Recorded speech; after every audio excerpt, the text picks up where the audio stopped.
कहानी की शुरुआत में हम हमारी फीमेल लीड एंजिशिया की ओर देखते हैं। एंजिशिया बंधी हुई होती है और वो मदद के लिए चिल्ला रही होती है, क्या कोई है जो मुझे बचा सके? तभी फेंगशाओ वहां आता है, उसे शांत करने की कोशिश करता है, लेकिन एंजिशिया के चेहरे पर राहत नहीं, बल्कि गुस्सा है।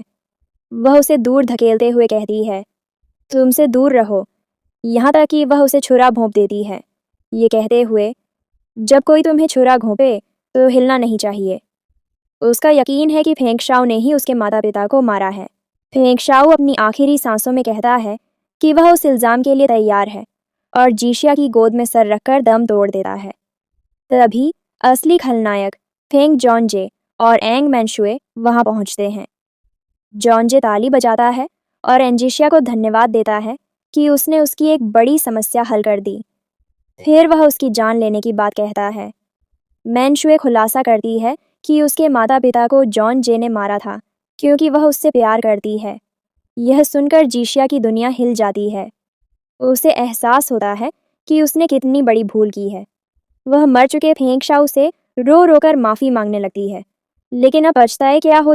जॉन जे और मैनशुए अब उसे भी मारने ही वाले हैं। तभी एंजिशिया एक आखिरी हथियार दिखाती है, एक बम का रिमोट।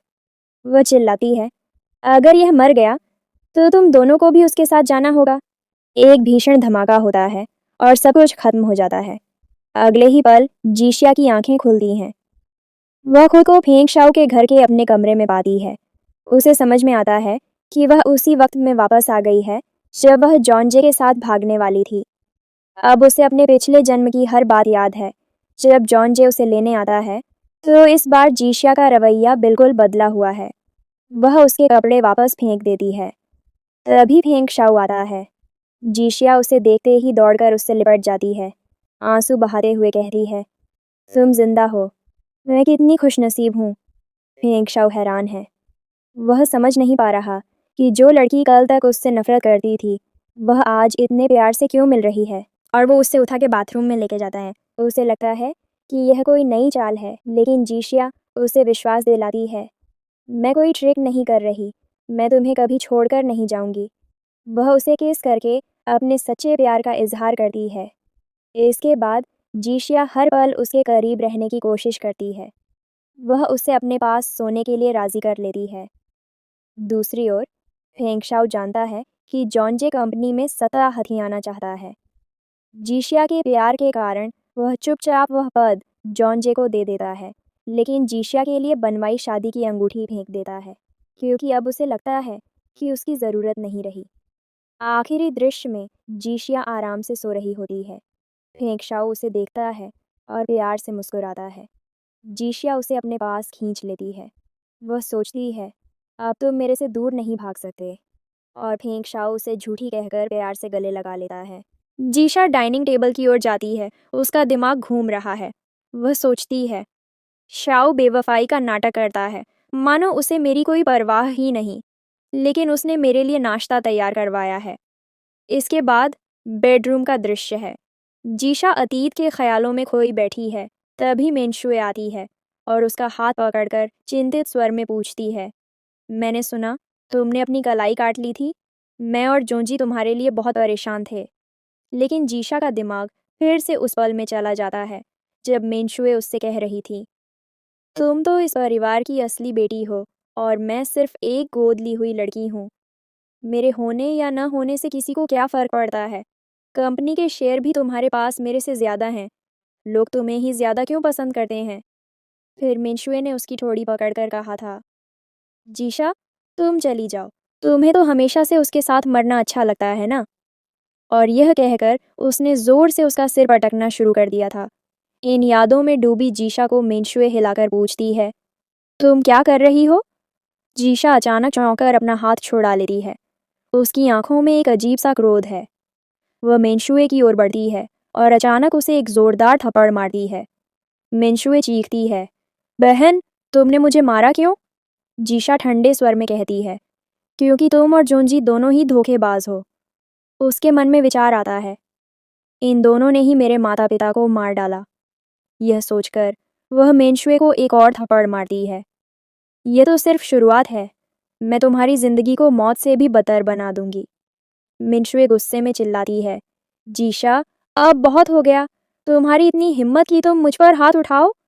जीशा शांतिपूर्वक जवाब देती है, अगर जोंजी को उसकी पोजीशन चाहिए तो उसे मेरे हिसाब से चलना ही पड़ेगा। ये सुनते ही मिनशुए का रवैया एकदम बदल जाता है। वह उत्सुकता से पूछती है, क्या क्या जोंजी को सच में उसकी पोजीशन मिलने वाली है? क्या फेंगशुई तैयार हो गया है? अब मिनशुए पूरी तरह से चापलूस बन गई है। वह मीठे स्वर में बोलती है, मैं तो आपको हमेशा बहन ही कहती हूँ। कल रात आप घर से नहीं कूदी थी ना? ज़रूर जोंजी को फेंगशुई ने पकड़ लिया होगा। देखो, आपने उसकी चिंता में खाना तक नहीं खाया। ऐसा मत करो, वज़न कम हो जाएगा। पहले हम फेंगशुई को अपने काबू में कर लेते हैं, फिर जोंजी की और आपकी शादी हो जाएगी। आपको तो उसके साथ भागने के लिए भी तैयार रहना होगा। ये सब बातें शाओ छिपकर सुन रहा था। उसे लगा कि जीशा किसी और से शादी करने भागना चाहती है। गुस्से में वह सोचता है, तुम्हें भागने का इतना शौक है? देख लेना, मैं तुम्हारे हाथ पैर बांध दूंगा। और वह वहां से जाने लगता है। तभी जीशा को एहसास होता है कि शाओ वहीं है। वह जानबूझकर जोर से बोलती है, किसने कहा कि मैं भागकर शादी करने वाली हूँ? शाओ कितने हैंडसम, एलिगेंट और रोमांटिक हैं, और वे बहुत अमीर भी हैं, और इतने जेंटल। अगर मैं उनसे शादी नहीं करूँगी तो और किससे करूँगी? यह सुनकर शाओ का गुस्सा शांत हो जाता है। इस बीच जीशा मेंशुए से सब कुछ कबूल करवा लेती है। वह उसे बेड पर गिराकर एक फलों की चाकू उठाती है और उसकी गर्दन पर रख देती है। वह कहती है, मुझे पता है तुम्हें और जोंजी को क्या चाहिए। सिर्फ एक पोस्ट नहीं, बल्कि पूरी फैमिली की प्रॉपर्टी। लेकिन घबराओ मत बहन, मैं वह सब कुछ तुम्हें दे सकती हूँ जो तुम चाहती हो। बस उससे पहले तुमने मुझे जो हौसला दिया था कि मैं अपनी नसें काट लूँ, आज यह चाकू उसी का बदला लेने आया है। जितना खून तुमने मेरा बहवाया उतना तुम्हारा भी बहेगा। उसके बाद जो मांगोगी लाकर दूंगी। मेंशुए डर से चिल्लाती है, तुम पागल हो गई हो, और वहां से भाग जाती है। बाहर शाओ को देखकर वह रोती है, शाओ, जीशा मुझे मारना चाहती है, मदद करो। जीशा बेकसूरत लहजे में कहती है, शाओ, मैंने कुछ नहीं किया। लेकिन शाओ मेशुए की ओर मुड़ता है और ठंडे स्वर में कहता है, अपने गंदे हाथ मुझसे हटाओ। मेशुए हकलाती है, माफ़ करना, मैं गलत थी। लेकिन सच है, जीशा ने मुझ पर चाकू तान दिया था। आपको मेरी रक्षा करनी होगी। शाओ बिना एक शब्द कहे अपनी जेब से एक रुमाल निकलता है। वह मेशुए की गर्दन पकड़कर उस पर दबाव बनाता है और धीरे से कहता है, तुम कह रही थी कि यह तुम्हें मारना चाहती है। अगर यह तुम्हारा मांस खाना चाहेगी तो मैं तुम्हें टुकड़े टुकड़े करके इसके सामने परोस दूंगा। मेनशुए घुटते हुए चीखती है, रुक जाओ, मेरा दम घुट रहा है। तभी जीशा शाओ के पास आकर कहती है, ऐसी बातें मत कहो, मैं इतनी गंदी चीज़ कभी नहीं खाऊंगी। ये सुनकर शाओ मेनशुए को छोड़ देता है।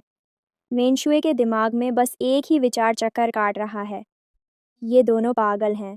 मुझे यहाँ से जल्दी निकलना होगा। सिर्फ जोंजी ही हमें इनसे बचा सकता है। एक बूढ़ा आदमी आकर उसे वहाँ से ले जाता है।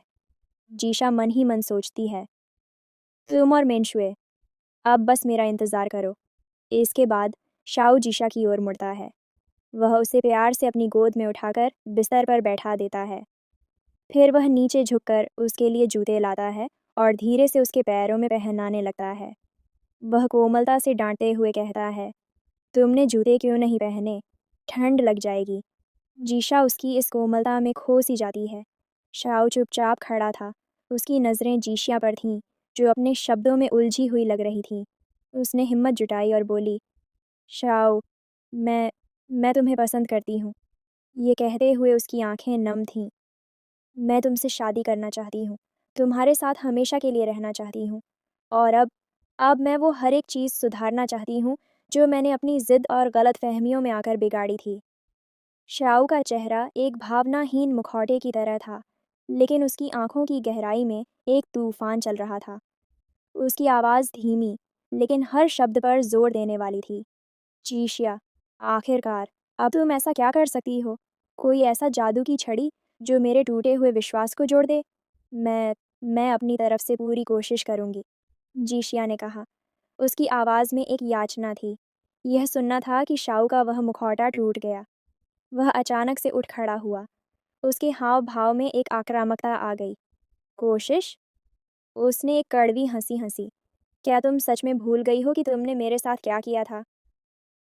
उसकी आवाज़ का स्वर ऊंचा हो गया, जैसे अतीत का दर्द अभी ताज़ा हो।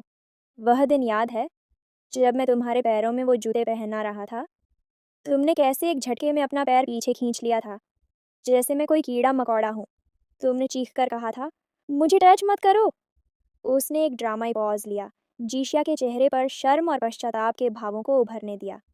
और सिर्फ इतना ही नहीं, तुमने मुझे थप्पड़ मारा था अपने हाथों से, और सबसे जहरीले शब्द कहे थे, तुम जैसे इंसान को तो मर जाना चाहिए। शाऊ ने उस वाक्य को हवा में जहर की तरह छोड़ा।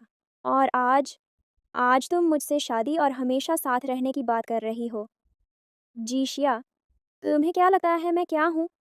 तुम्हारा एक खिलौना जिसे तुम जब चाहो तोड़ दो और जब चाहो चलाना शुरू कर दो? जीशिया की सांसें तेज हो गईं, आंसू उसकी आंखों से बहने लगे। शाओ, मैं मानती हूँ, मैं गलत थी। उस वक्त मैं कुछ और समझ रही थी। मेरा यकीन करो, वैसा मैं दोबारा कभी नहीं करूँगी। क्या तुम मुझ पर फिर से भरोसा कर सकते हो? भले ही तुम अभी न करो, लेकिन मैं वह सब कुछ करूँगी जिससे तुम्हारा विश्वास वापस आ सकूँ। तभी अचानक उसके पर्स में पड़े फ़ोन की कंपन ने तनाव भरे माहौल को तोड़ा। शाओ की नज़र तेज़ी से उस तरफ गई। जीशिया ने फ़ोन निकाला और स्क्रीन पर जॉनजे का नाम देखकर उसका चेहरा पीला पड़ गया। देखो, शाओ ने ठंडे व्यंग्य भरे अंदाज में कहा, तुम्हारे असली चाहने वाले की कॉल आ रही है। नहीं, ऐसा कुछ नहीं है, जीशिया घबराकर बोली। मैं इसे अभी ब्लॉक कर देती हूँ। उसके हाथ कांप रहे थे। पर तभी शाओ का हाथ बिजली की तेज़ी से आगे बढ़ा और उसने जीशिया की कलाई पकड़ ली। उसका अंगूठा स्क्रीन को छूने से रोक दिया। रुको, उसकी आवाज़ में एक खतरनाक मिठास थी। इतनी जल्दी क्यों? कहीं ऐसा तो नहीं कि मेरे सामने कॉल भी करोगी और तुम्हारा सारा झूठ, तुम्हारा सच, सब कुछ एक्सपोज हो जाएगा? नहीं, शाओ, ऐसा बिल्कुल नहीं है। तुम गलत समझ रहे हो। जीशिया ने विरोध किया, लेकिन शाओ ने उसकी एक न सुनी। उसने जीशिया के हाथ से ज़बरदस्ती फ़ोन ले लिया। एक ही फ्लूइड मूवमेंट में उसने कॉल स्वीकार की और जीशिया को पीछे धकेल कर बेड पर गिरा दिया। इससे पहले कि जीशिया कुछ बोल पाती, चुप रहो, उसने एक दबी हुई रौबदार आवाज़ में फुसफुसाया। अब मुझे इस कॉल को अच्छी तरह से सुन लेने दो। और फिर जैसे ही फ़ोन के दूसरे छोर पर जॉनजे ने हेलो कहा, शाओ ने जीशिया के होंठों पर अपने होंठ रख दिए। यह एक ज़बरदस्ती भरा, दर्दनाक और दावे का चुंबन था। जीशिया का दिल ज़ोर ज़ोर से धड़क रहा था। वह समय नज़दीक आ रहा था, शाम के 4:14, जिसका उसे बेसब्री से इंतज़ार था। इस जन्म में भी वह कॉफ़ी इस घर तक आ चुकी थी, लेकिन इस बार उसे शाओ को उससे दूर रखना था। तभी अचानक कप टूटने की आवाज़ आई। नहीं, क्या इतनी देर हो गई? जीशिया ने घबराकर सोचा और तुरंत शाओ के पास पहुंची। शाओ, तुम्हें कैसा लग रहा है? उसकी आवाज़ में साफ घबराहट झलक रही थी। शाओ ने अपना सिर थामा, उसकी नज़रें धुंधली पड़ रही थीं। तुमने मुझे क्या दिया है? उसकी आवाज़ कमज़ोर और बैठी हुई थी। जीशिया ने सच स्वीकार करते हुए कहा, कॉफ़ी में एक दवा मिली हुई थी। यह सुनते ही शाओ का चेहरा तमतमा उठा। उसने झट से जीशिया का गला पकड़ लिया। सच में? तुमने मुझे दे दिया? उसकी आवाज़ में गुस्सा नहीं, बल्कि गहरा आघात था। मैंने कभी नहीं सोचा था कि तुम यहाँ से भागने के लिए इतना नीचे गिर सकती हो। शाओ, अब इस बारे में बात करने का वक्त नहीं है। जीशिया ने उसका हाथ पकड़ते हुए कहा, हमें इस ड्रग का कोई तोड़ ढूंढना होगा। बहुत देर हो चुकी है, शाओ ने कमज़ोर स्वर में कहा। मतलब जॉनजे और तुमने सब कुछ पहले ही प्लान कर लिया था? नहीं, ऐसा बिल्कुल नहीं है। जीशिया ने उसे समझाने की कोशिश की। तभी बाहर से शोरगुल की आवाज़ें आईं और कुछ गुंडे दरवाज़ा तोड़कर अंदर घुस आए। उनका सरगना चिल्लाया, दरवाजे खिड़कियां तोड़ दो, आज ये फेंक शाओ अपनी जान से हाथ धोएगा। जीशिया ने शाओ का हाथ थामा। चलो, हमें यहाँ से निकलना होगा। उसने उसे एक छिपे हुए कमरे की ओर खींचा। रास्ते में शाओ ने कमज़ोर होते हुए भी जीशिया से कहा, जीशिया, अगर मैं मर भी गया तो एक बात याद रखना, तुम यहाँ से बचकर नहीं भाग पाओगी। मैं मरने के बाद भी तुम्हारा पीछा करते हुए भूत बनकर आऊँगा। इस बीच गुंडे पूरे घर में तबाही मचा रहे थे, उस छिपे हुए कमरे को ढूंढ रहे थे जहाँ वे दोनों छिपे हुए थे। जीशिया ने सोचा, अब मुझे समझ आया कि मैंगश यहाँ क्यों आई थी। वह इस घर की जासूसी करने आई थी। अचानक गुंडे दरवाज़ा तोड़कर अंदर आ गए। जीशिया ने हिम्मत जुटाई और पास पड़ी एक लोहे की रॉड उठा ली। तुम लोग हमें छू तक नहीं सकते, उसने डटकर मुकाबला किया। लेकिन गुंडे संख्या में ज़्यादा थे। उन्होंने जीशिया को पकड़ लिया। जैसे ही एक गुंडा उस पर हमला करने वाला था, शाओ ने अपनी आखिरी ताकत जुटाकर खुद को जीशिया के आगे कर दिया। उसने उसे बचाने की कोशिश की। जीशिया के दिमाग में बिजली सी कौंध गई। क्या अब शाओ मेरे लिए मर जाएगा? नहीं, मैं फिर वही गलती नहीं दोहरा सकती। ये सोचकर उसने खुद को संभाला और शाओ को अपने पीछे कर लिया। वह गुंडों के सामने सख्ती से खड़ी हो गई और गरज कर बोली, कोई भी उसे एक उंगली तक नहीं छुएगा। लेकिन गुंडे रुकने वाले नहीं थे। जैसे ही वह आगे बढ़ा, शाओ ने फलों की टोकरी में से एक चाकू उठाया और उसकी ओर बढ़ा। उसका हाथ बुरी तरह से घायल कर दिया। गुंडा चीख उठा। इसी बीच जीशिया ने मौका देखा और शाओ को लेकर वहां से निकलने का रास्ता बना लिया। दोनों एक दरवाजे की ओर भागे, लेकिन वहां भी दूसरे गुंडे खड़े थे। अब वह एक ऐसे फंदे में फंस चुके थे जहां से निकलना मुश्किल लग रहा था। शाओ ने उस गुंडे को एक खतरनाक नज़र से देखते हुए कहा, मेरी औरत को छूने की हिम्मत मत करना। क्या तुम अपनी मौत को बुलावा देना चाहते हो? ठीक उसी पल घर के गार्ड वहां आ पहुंचे और सभी गुंडों को काबू में कर लिया। बटलर भी वहां आ गया और गार्ड से कहा, इन्हें तुरंत पुलिस स्टेशन ले जाओ। फिर वह शाओ और जीशिया की ओर मुड़ा। आप दोनों ठीक तो हैं ना? जीशिया ने घबराकर शाओ से पूछा, तुम ठीक तो हो ना? तुमने तो आज मुझे बहुत डरा दिया। ये सब मेरी गलती है। मैंने कहा था कि तुम्हें बचाऊंगी, लेकिन ऐसा नहीं कर पाई। शाओ ने कमज़ोर आवाज़ में जवाब दिया, तुम और जॉन्जे का यह ड्रामा बहुत दर्दनाक होता जा रहा है। मैंने तुम्हें कम आंक लिया था। मैंने तुमसे कहा था ना कि मैंने ऐसा कुछ नहीं किया। जीशिया ने आंसू भरी आवाज़ में कहा, तुम मेरी बात क्यों नहीं सुनते? मुझे सच में तुम्हारी चिंता है। देखो, तुम्हारे हाथ से कितना खून बह रहा है। हमें तुरंत डॉक्टर के पास जाना चाहिए। जैसे ही वह उसे ले जाने लगी, शाओ ने उसे अपनी ओर खींच लिया और उसे अपने पास भरकर कहा, जीशिया, अगर तुम हमेशा मेरे साथ ऐसे ही रहो तो कितना अच्छा होगा। पर मैं जानता हूँ, यह सब तुम जॉन्जे के लिए कर रही हो। इतना कहते कहते वह बेहोश हो गया, लेकिन बेहोशी में भी बड़बड़ाया, अगर तुम्हें उसके साथ रहना है तो चली जाओ। मेरे सामने नाटक करने की ज़रूरत नहीं है। जीशिया ने उसके कंधे पर सिर रखे बेहोश शाओ को देखा और रोते हुए कहा, तुम जल्दी से उठ जाओ। तुमने अभी तक मेरी दया भी नहीं देखी। तुमने अभी तक मेरा दिल भी नहीं सुना। मैं तुम्हें इस तरह दुनिया छोड़कर जाने नहीं दूंगी। तभी बटलर डॉक्टर को लेकर आया। डॉक्टर ने शाओ को चेक किया और बोला, मरीज़ की हालत गंभीर है। इन्हें तुरंत हॉस्पिटल ले जाना होगा। हॉस्पिटल में डॉक्टर ने जीशिया को बताया, हमने उनके शरीर से जहर निकाल दिया है। जीशिया ने पूछा, वह कब होश में आएंगे? डॉक्टर ने कहा, यह उनकी रिकवरी पर निर्भर करता है। जीशिया शाओ के बिस्तर के पास बैठकर उसका चेहरा पोंछ रही थी। उसने कहा, तुम होश में कब आओगे? मुझे तुम्हें बहुत कुछ बताना है। यह कहते हुए उसे अतीत की एक याद आई, स्कूल के दिनों की, जब वह शाओ को बास्केटबॉल खेलते देखती थी। उसकी सहेली ने कहा था, तुम्हें शाओ पर क्रश है, उसे बता क्यों नहीं देती? वर्तमान में लौटकर जीशिया ने बेहोश शाओ से कहा, तुम्हें तो पता भी नहीं, स्कूल के दिनों में तुम पर मेरा क्रश था। क्योंकि मैं तुमसे इतना प्यार करती हूँ, इसलिए मैं तुमसे नफरत भी नहीं कर सकती। यह कहते हुए वह उसे कोमल चुंबन देने के लिए झुकी, लेकिन तभी उसे एक और दर्दनाक याद आई, अपने माता पिता की लाश के पास रोते हुए। मैगश और जॉन्जे वहाँ मौजूद थे। मैगश ने कहा था, जब हमें पता चला तो हम माता पिता को बचाने गए थे। हॉस्पिटल लाने पर डॉक्टर ने उन्हें मृत घोषित कर दिया। उस वक्त उनके साथ सिर्फ फेंक शाओ ही था। इन बातों ने जीशिया को गलतफहमी में डाल दिया था।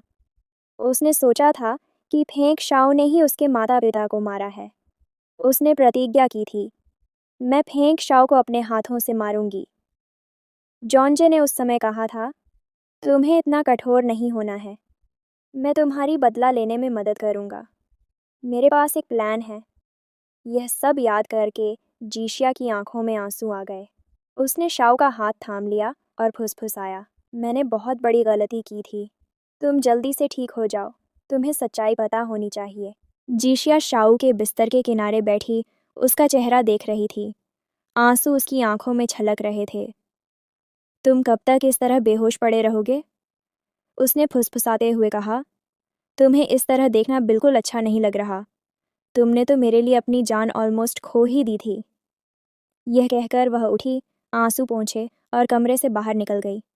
बाहर जाकर उसकी मुलाकात जॉन्जे से हुई, जिसे देखकर वह शॉक हो गई। परंतु अंदर उसी पल शाओ की आंखें खुल गईं। जॉन्जे एक्साइटेड होकर पूछ रहा था, जीशिया, क्या शाओ मर चुका है? यह सुनकर शाओ का दिल टूट गया। उसने सोचा, तुम मेरे साथ इतनी अच्छी इसलिए थी क्योंकि तुम्हें जॉन्जे का प्लान निभाना था। मेरे साथ तुम्हारा सब कुछ सिर्फ एक नाटक था। एक गहरी चोट खाकर वह मन ही मन बोला, तुम्हें मेरे साथ खेलना है? ठीक है, मैं तुम्हें दिखाता हूँ असली खेल कैसे खेला जाता है। तुम हमेशा मेरे साथ ही रहोगी। इधर जीशिया जॉन्जे पर गुस्से से चिल्ला रही थी, तुम्हारी इतनी हिम्मत? तुमने मेरा इस्तेमाल किया ताकि तुम शाओ को तक दे सको? ये शर्मनाक काम तुम्हारे जैसा इंसान ही कर सकता है। जॉन्जे ने कुछ कहना चाहा तो जीशिया ने गुस्से में कहा, शाओ ने जो कुछ भी अनुभव किया वह बहुत बुरा था। मैं यह बर्दाश्त नहीं करूंगी। जॉन्जे ने घमंड से कहा, तुम्हारा दिमाग खराब हो गया है क्या? क्या तुम नहीं चाहती थी कि फेंक शाओ मर जाए? मैं तो यह सब तुम्हारी भलाई के लिए कर रहा था। यह सब शाओ छिपकर सुन रहा था। तभी जीशिया की आवाज़ गूंजी, क्या बकवास कर रहे हो तुम? जिस इंसान से मैं प्यार करती हूँ वह सिर्फ और सिर्फ शाओ है। मैं उसे कभी छोड़कर नहीं जाऊंगी। ये सुनते ही शाओ का दिल धड़कने लगा। वह एक्साइटेड होकर उठ बैठा। जॉन्जे हैरान रह गया। शाओ वहां आकर खड़ा हो गया और जॉन्जे का हाथ जोर से पकड़ लिया। अपने गंदे हाथ मेरी औरत से दूर रखो, शाओ ने गरजते हुए कहा। जीशिया ने खुशी से कहा, तुम होश में आ गए। शाओ ने जॉन्जे को एक आखिरी चेतावनी देते हुए कहा, दूर रहना इस औरत से, नहीं तो मैं तुम्हारी खाल उधेड़ दूंगा। इसके बाद शाओ ने जीशिया को अपनी बाहों में खींच लिया और जॉन्जे के सामने ही उसे जोरदार चुंबन दिया, यह दिखाने के लिए कि जीशिया अब सिर्फ उसकी है। गार्ड्स ने जॉन्जे को बाहर निकाल दिया। बाद में शाओ जीशिया को कमरे में ले गया। उसने गंभीर होकर कहा, अगली बार अगर तुमने ऐसा कुछ किया तो मैं इसे गंभीरता से लूँगा। जीशिया उसके पास आई और मासूमियत से पूछा, तुम्हें वैसे मैं कैसी लगती हूँ? शाओ ने उसकी ठोड़ी पकड़कर कहा, तुम जानती हो ना तुम किस बारे में बात कर रही हो। जीशिया ने उसकी गर्दन पर एक कोमल चुंबन दिया और कहा, अगर तुम इसे गंभीरता से नहीं लोगे तो मुझे बुरा लगेगा। शाओ ने कहा, अगर इस बार भी तुम मुझसे झूठ बोल रही हो तो मैं तुम्हें एक स्पेसीमैन बना दूंगा और तुम्हें मेरे साथ जिंदगी भर रहना होगा। जीशिया ने हंसते हुए उसे चूम लिया और कहा, मैं स्पेसीमैन बनकर नहीं रहना चाहती, मैं तो बस तुम्हारे साथ जीना चाहती हूँ, तुम्हारे साथ बूढ़ा होना चाहती हूँ। लेकिन जैसे ही वह फिर से उसे चूमने ही वाली थी, शाओ अचानक उठ खड़ा हुआ। उसने गंभीर होकर कहा, चली जाओ, मैं तुम्हें जाने का एक मौका दे रहा हूँ। जीशिया हैरान रह गई। तुम्हारा मतलब क्या है? मैं तुम्हें 5 मिनट देता हूँ, शाओ ने कहा। क्या तुम सच कह रहे हो? जीशिया की आवाज़ में दर्द था। तुम यह सब दोबारा क्यों कर रहे हो? यह कहते हुए उसने उसका हाथ पकड़ लिया। उसकी आंखों में एक गहरा सवाल और डर तैर रहा था। जीशिया ने देखा कि शाओ के हाथ की पट्टी से फिर से खून रिस रहा है। तुम्हारी चोट में तो फिर से खून आ रहा है, उसकी आवाज़ में चिंता थी। मैंने तुमसे कहा ना, तुम यहाँ से चली जाओ, शाओ ने कठोर स्वर में कहा। जीशिया ने उसके मुंह पर हाथ रख दिया। बातें करना बंद करो, शाओ ने गुस्से में कहा। अगर तुमने यहाँ से भागने की कोशिश की तो मैं तुम्हारी टांगें तोड़ दूंगा। मुझे तुम्हें पाने से कोई नहीं रोक सकता, चाहे इसके लिए मुझे कोई भी कीमत चुकानी पड़े। उसने एक गहरी सांस ली। अब मैं तुम्हें जाने के 5 मिनट दे रहा हूँ। अगर तुम नहीं गई तो सारी जिंदगी मुझसे बंद कर रहना पड़ेगा। उसके बाद यहाँ से तुम कभी भी नहीं जा पाओगी। जीशिया चुपचाप दरवाजे के पास चली गई। तभी शाओ ने कहा, अगर तुम नहीं गई तो मैं तुम पर अनकंडीशनली ट्रस्ट करूँगा। बाद में अगर तुम मेरी ज़िंदगी भी चाहोगी तो मैं दोनों हाथों में रखकर तुम्हें दे दूँगा। शाओ के दिमाग में चल रहा था, मैं जानता हूँ कि तुम मुझसे प्यार नहीं करती हो। अब तुम्हारे पास सिर्फ और सिर्फ 1 मिनट है। शाओ ने काउंटडाउन शुरू कर दिया। जब वह पलटा तो जीशिया वहाँ नहीं थी। ये देखकर उसे बहुत ज़्यादा गुस्सा आ गया। वह सोचने लगा, अब जीशिया का वो स्पेसिमेन बना ही देगा। वह काउंटडाउन कंप्लीट करके आगे बढ़ने ही वाला था कि तभी जीशिया रूम में एंटर करती दिखाई दी। वह ड्रेसिंग का सामान लेने गई थी। शाओ ने कहा, अब टाइम पूरा हो गया है, अब मैं तुम्हें कहीं भी नहीं जाने दूंगा। जीशिया ने उसे मेडिसिन दिखाते हुए कहा, तुम्हें अपनी मेडिसिन चेंज करने की ज़रूरत है। शाओ ने हैरानी से पूछा, तुम गई नहीं? जीशिया ने मुस्कुराते हुए जवाब दिया, मैं ऑलरेडी तुम्हारी हूँ, तो मुझे जाने की क्या ज़रूरत है? यह सुनकर शाओ की आंखों में अविश्वास और राहत की एक मिलीजुली भावना थी। जीशिया ने आगे बढ़कर उसकी पट्टी बदलनी शुरू कर दी और उसके बाद का दृश्य दो दिलों के बीच के सारे गलत फहमियों के ख़त्म होने का प्रतीक था। जीशिया मन ही मन सोच रही थी, तुम मुझे कभी हर्ट नहीं कर सकते। अगर ऐसा होता तो पिछली ज़िंदगी में मेरे हाथों क्यों मरते।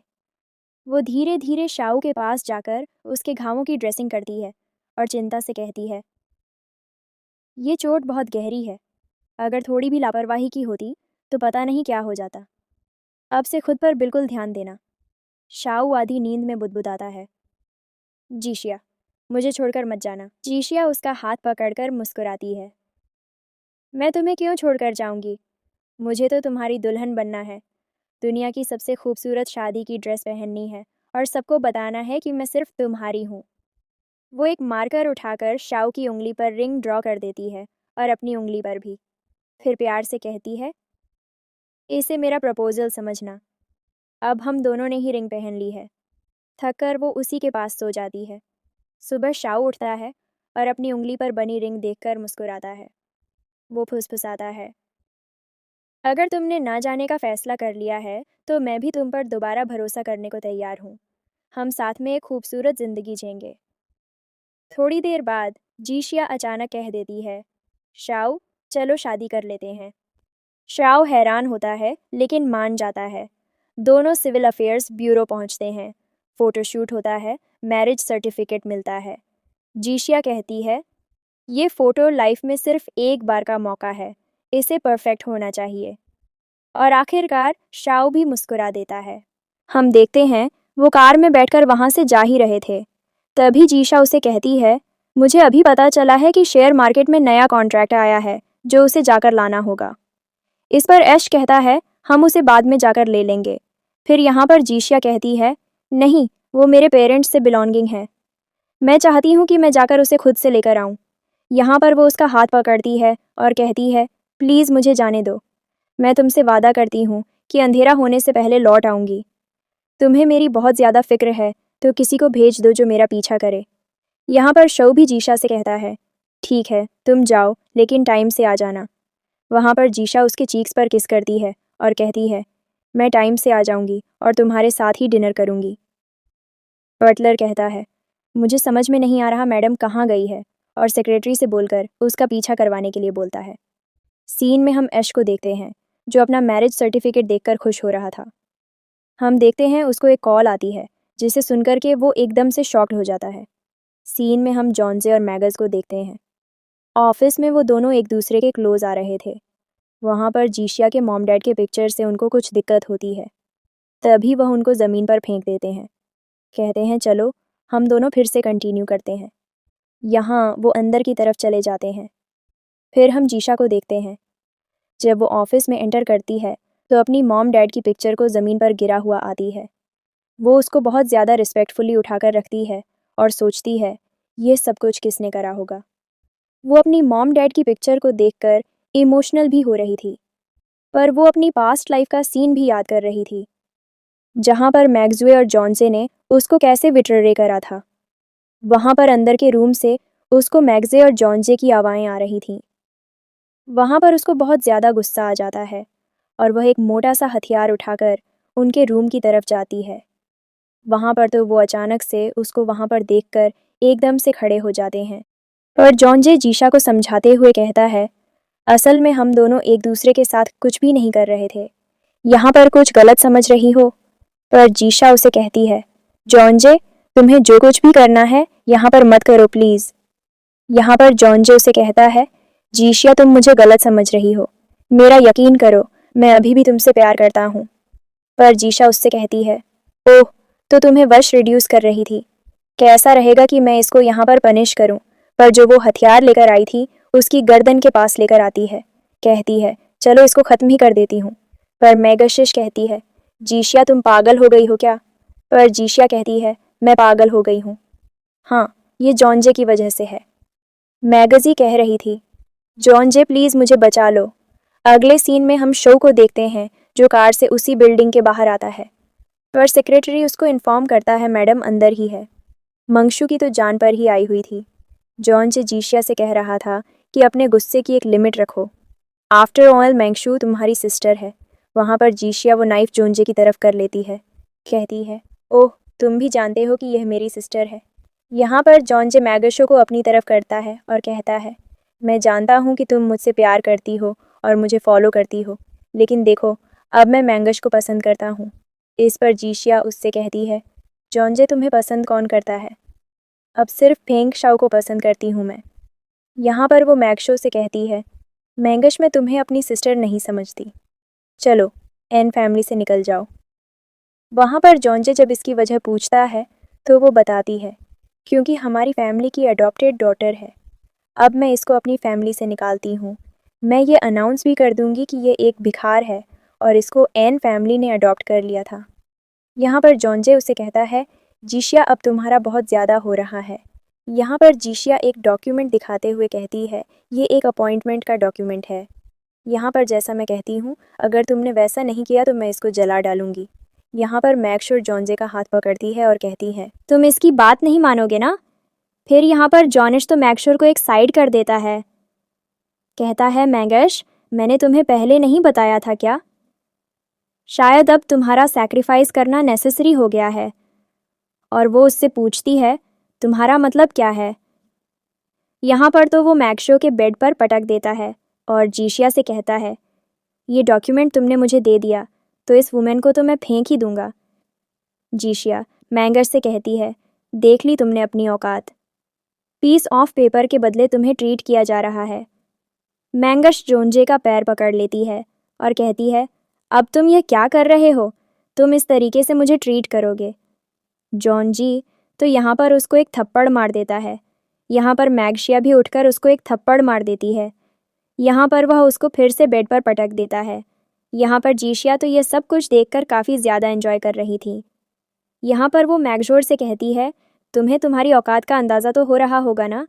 पर मैगजोर जीशिया की तरह पॉइंट आउट करते हुए कहती है, लेकिन तुम्हारी ज़िंदगी भी कभी आसान नहीं होगी। और यह कहकर वो गुस्से से वहाँ से चली जाती है। उसके जाने के बाद वो कहता है, तुमने देखा ना मैंने उसके साथ कैसे ट्रीट किया, तुम मुझ पर भरोसा कर सकती हो और तुम मेरे पास वापस आई हो, है ना। हम देखते हैं वहाँ पर शऊ भी आ जाता है। तभी जीशा उसके पास चली जाती है। कोई यहाँ पर समझाते हुए कहती है, ऐसा बिल्कुल भी नहीं है जैसा तुम सोच रहे हो। शाऊ उससे कहता है, अब तुम मेरी वाइफ हो और तुमने मुझे चीट किया, तुमने मेरे ड्रेस को फिर से बिट्रे कर दिया। यहाँ पर जीशिया शाऊ उससे कहती है, मैं यहाँ पर किसी और काम से आई थी, लेकिन तुमने तो यहाँ पर मुझे गला समझ लिया। वहाँ पर श उसका गला पकड़ लेता है और कहता है, ठीक है, हम दोनों साथ में मर जाते हैं। वो जीशा उससे कह रही थी, मेरे साथ ऐसा मत करो, मुझे एक मौका दो खुद को प्रूव करने के लिए, लेकिन इससे पहले इस स्कमबैग से डील करना है मुझे। यहाँ पर शाह उसका गला छोड़ देता है। यहाँ पर जीशिया वही बड़ा सा नाइफ उठाती है। यहाँ पर जब वो उसको देखता है तो कहता है, जीशिया तुम मजाक कर रही हो ना। वहाँ पर वो नाइफ लेकर जॉनजे की तरफ बढ़ रही होती है। कहती है, मैं तुम्हें बता दूँ, मेरे नाइफ स्किल्स बहुत ज़्यादा अच्छे हैं, किसी भी चीज़ को अच्छे से कट कर सकती हूँ। फॉर एग्ज़ाम्पल तुम्हारी लेग कैसी रहेगी, उससे अच्छी तो तुम्हारी नेक भी है। यहाँ पर जॉन तो बहुत ज़्यादा घबरा रहा था। यहाँ पर वो कहता है, मैं गलत था, मैं मानता हूँ कि मैं गलत था, मैं भगवान की कसम खाकर कहता हूँ मैं ऐसा दोबारा कभी भी नहीं करूँगा। यहाँ पर जीशिया शाऊ से पूछती है, हस्बैंड बताओ, अब तुम सेटिस्फाइड हो ना? यहाँ पर शाओ भी जीशिया की वेस्ट को पकड़ लेता है। यहाँ पर जीशिया कहती है, तुम चाहो तो मैं इसके टुकड़े टुकड़े कर दूँ। यहाँ पर शस से कहता है, इसको टच करने की बिल्कुल भी ज़रूरत नहीं है। अब यहाँ पर जीशिया भी इस बात पर हामी भरती है। यहाँ पर जॉनजे जीजिया से कहता है, तुम कह रही थी तुम ये कॉन्ट्रैक्ट मुझे दे दोगी। जीशिया उससे कहती है, हाँ मैं तुम्हें दे दूंगी, और यह कहकर उसे हवा में उछाल देती है। यहाँ पर जॉनजे उसकी तरफ हिट करने के लिए आगे बढ़ता है। तभी यहाँ पर जीशिया भोली भाली बनते हुए कहती है, देखो ना हस्बैंड, ये मुझे डांट रहा है और तो और मुझे मारने की भी कोशिश कर रहा है। यहाँ पर शाह उससे कहता है, तुम बिल्कुल भी चिंता मत करो, मैं तुम्हारे लिए अभी रिवेंज लेता हूँ। ये बोलकर वो जॉनजे की बढ़िया सी धुलाई कर देता है। कहता है, कितनी बार कहूँ मेरी वुमेन से दूर रहना, तुम मेरे डैड की बहुत बड़ी गलती हो। यहाँ पर हमें शाओ के कुछ बचपन के सीन भी दिखाए जाते हैं। यहाँ पर उसके डैड की वजह से उसका बचपन काफ़ी ज़्यादा ट्रॉमेटाइज था। तभी यहाँ पर जीशिया शाओ को रोकती है और कहती है, रुक जाओ, तुम ठीक तो हो ना? बिल्कुल भी चिंता मत करो, मैं हमेशा तुम्हारे साथ हूँ। तभी यहाँ पर शाओ उसके क्लोज आ जाता है। कहता है, तुम मेरे साथ हो ना? यहाँ पर वो उससे कहती है, मैं तुमसे वादा करती हूँ, तुम्हें छोड़कर कभी नहीं जाऊँगी। यहाँ पर वो जॉन से तो पतली गली से निकलने की कोशिश करता है, लेकिन यहाँ पर ऐश अपने सेक्रेटरी से कुछ गार्ड्स को बुलवा लेता है। देन यहाँ वो अपनी सेक्रेटरी को ऑर्डर देता है कि इसकी हड्डी पसली एक करवा दो, और जब वो उसको नेक्स्ट टाइम देखे तो वो उसको सही हालत में बिल्कुल भी ना देखे। हम देखते हैं यहाँ पर गार्ड जॉनजे को पकड़कर ले जा रहे थे और जॉनजे कह रहा था, मुझे जाने। अगले सीन में हम जॉनजे को देखते हैं जो व्हीलचेयर पर था और उसकी मॉम उसके पास हाई थी। तो वो उनसे कहता है, मॉम कैसा लग रहा है आपको इस पोजीशन में मुझे देखकर? पर उसकी मॉम कहती है, तुम तो इसके काबिल ही थे और सारी दुनिया को भी अब पता चल जाएगा। यहाँ पर जॉनजे कहता है, ऐश तो अब जल्दी ही बैंकक्रप्ट हो जाएगा। यहाँ पर पार्टी में सभी लोग जॉनजे को प्रज करने लग जाते हैं, पर जॉनजे के डैड भी पार्टी में मौजूद थे। वो कहते हैं, इसको प्रेस ज़्यादा करके इसको बिगाड़िए मत कि फ्यूचर में इसको काफ़ी ज़्यादा जिम्मेदारियाँ उठानी है। यहाँ पर जब एक पर्सन शव का जिक्र करता है, यहाँ पर जॉनजे और उसकी मॉम तो गुस्से से एकदम से भड़क जाते हैं। अभी हम देखते हैं वहाँ पर जीशिया आती है और कहती है, किसने कहा कि ये प्रेसिडेंट बन जाएगा। यहाँ पर जीशिया को देखकर तो जॉनजे और उसकी मॉम बिल्कुल भी खुश नहीं थे। यहाँ पर मिस्टर फेंक उससे ये भी कह देते हैं कि हम तो तुम्हारे ऊपर किस कर देंगे। यहाँ पर जीशिया अपनी रिंग दिखाते हुए कहती है, वह भी तो फेंक फैमिली की डॉटर इन लॉ है, उसे उसकी रिस्पॉन्सिबिलिटी का अच्छे से अंदाज़ा है। पर हम शव के सेक्रेटरी को छुपा हुआ देखते हैं और तभी शव उसको कॉल करता है, बताता है वह सब कुछ अच्छे से संभाल लेगा। पर सेक्रेटरी इसके लिए मना करता है, लेकिन शव कहता है कि वह सब कुछ अच्छे से हैंडल कर सकता है। अगला सीन हम पार्टी का देखते हैं, पर जीशिया को देखकर लोग बातें करने लग जाते हैं। हमने इसकी शादी के बारे में तो कभी नहीं सुना। यहाँ पर मिस्टर फेंक भी उसे कहता है, इस तरीके से तुम अपने एल्डर्स को डिसरिस्पेक्ट करते हो। हम देखते हैं जीशिया तो यहाँ पर जॉनजे के काले कारनामों को एक्सपोज करने लग जाती है। अब यहाँ पर जॉनजे की मॉम कहती है, मेरे बेटे के पास में सारे कॉन्ट्रैक्ट हैं और उसने ऐसा कुछ भी गलत नहीं किया। यहाँ पर जीशिया जॉनजे से कहती है कि तुम जल्दी से लाखों के पीछे होगे। यहाँ पर हम जॉनजे को देखते हैं जो सभी लोग को अपना कॉन्ट्रैक्ट दिखाने लग जाता है। यहाँ पर जीशा उसको देखती है और कहती है, ये तो नकली है, असली कॉन्ट्रैक्ट तो मेरे पास है। यहाँ पर ये कहते हुए वो कॉन्ट्रैक्ट दिखाती है। यहाँ पर ये सब कुछ देखने के बाद और लोग भी एकदम से शॉक्ड हो जाते हैं, पर जीशिया उससे कहती है, अब तो तुम्हारा फ्रॉड सबके सामने आ गया टोंजे, अब तो तुम्हें पुलिस के पास होना चाहिए, मैं अभी कॉल कर देती हूँ। हम देखते हैं मिस्टर फेंक पार्टी में आए हुए सभी लोगों को वहाँ से भेज देते हैं। तभी गार्ड से कहते हैं कि वह जीशिया को पकड़ ले। अभी हम देखते हैं तब तक ऐश और उसका सेक्रेटरी वहाँ पर आ जाते हैं और वो जीशिया को बचा लेते हैं। यहाँ पर जॉन से कहता है, डैड शव अब तो हमें ख़त्म कर देगा, अब हम क्या करें? मिस्टर फेंक कहते हैं, वो भी तो मेरा ही बेटा है, भला वो मुझ पर हमला क्यों करेगा? हम देखते हैं शाऊ तो गोली चला देता है जो कि मिस्टर फेंक के बिल्कुल पास से गुजरती है। यहाँ पर शाऊ क्लियर कर देता है, जिस किसी ने भी मेरी वुमेन को टच करने की कोशिश की तो वह अपनी जान से जाएगा। पर मिस्टर फेंग कहते हैं, अब एक वुमेन के लिए तुम खुद के डैड को विटरे करोगे। यहाँ पर जीशिया कहती है, जॉन्जे को तो अभी जेल में होना चाहिए।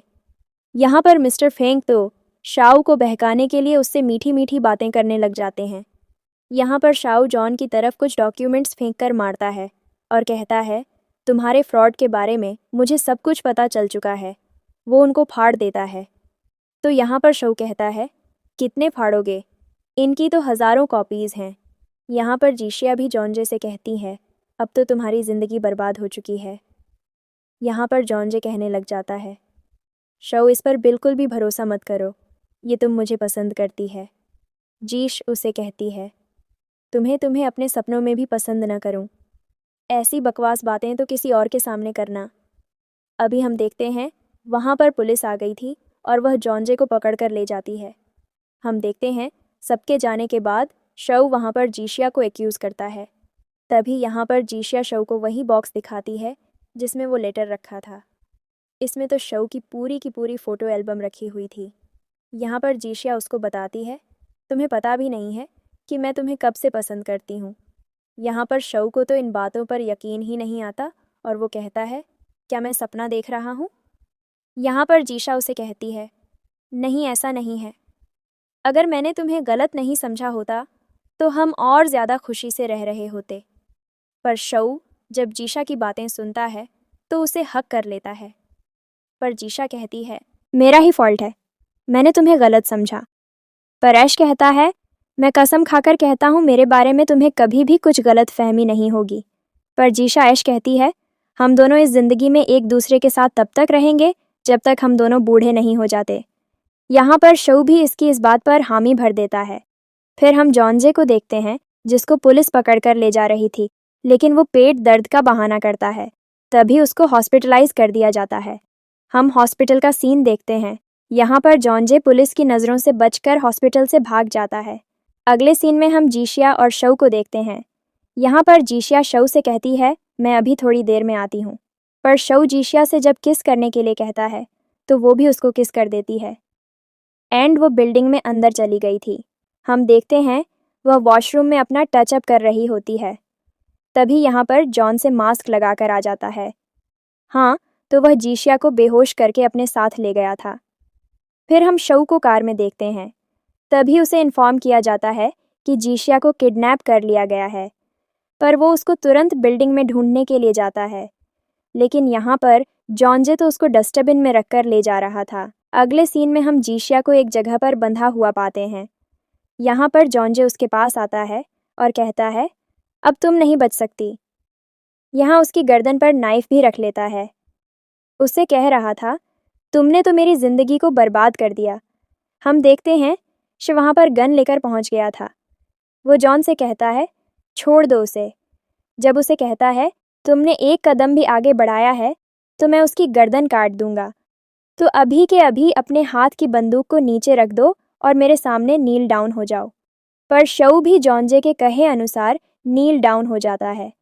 यहाँ पर जॉन्जे शव से कहता है कि खुद को स्लैप करो। शव भी यहाँ पर वही करता जा रहा था जो जॉन्जे उसे करने के लिए कह रहा था। यहाँ पर जॉन्जे शाव से कहता है, खुद को नाइफ से स्टैब करो। यहाँ पर जॉन्जे उसको एक रिमोट दिखाते हुए कहता है, मैंने यहाँ पर एक बम लगाया है। जैसे ही यहाँ पर बटन दबाऊंगा, ब्लास्ट हो जाने के बाद हम तीनों यहाँ पर मर जाएंगे। शाओ अपनी जान दांव पर लगाकर जीशिया को बचा लेता है। जीशिया रोते हुए कहती है, इस बार भी मैं तुम्हें बचा नहीं पाई।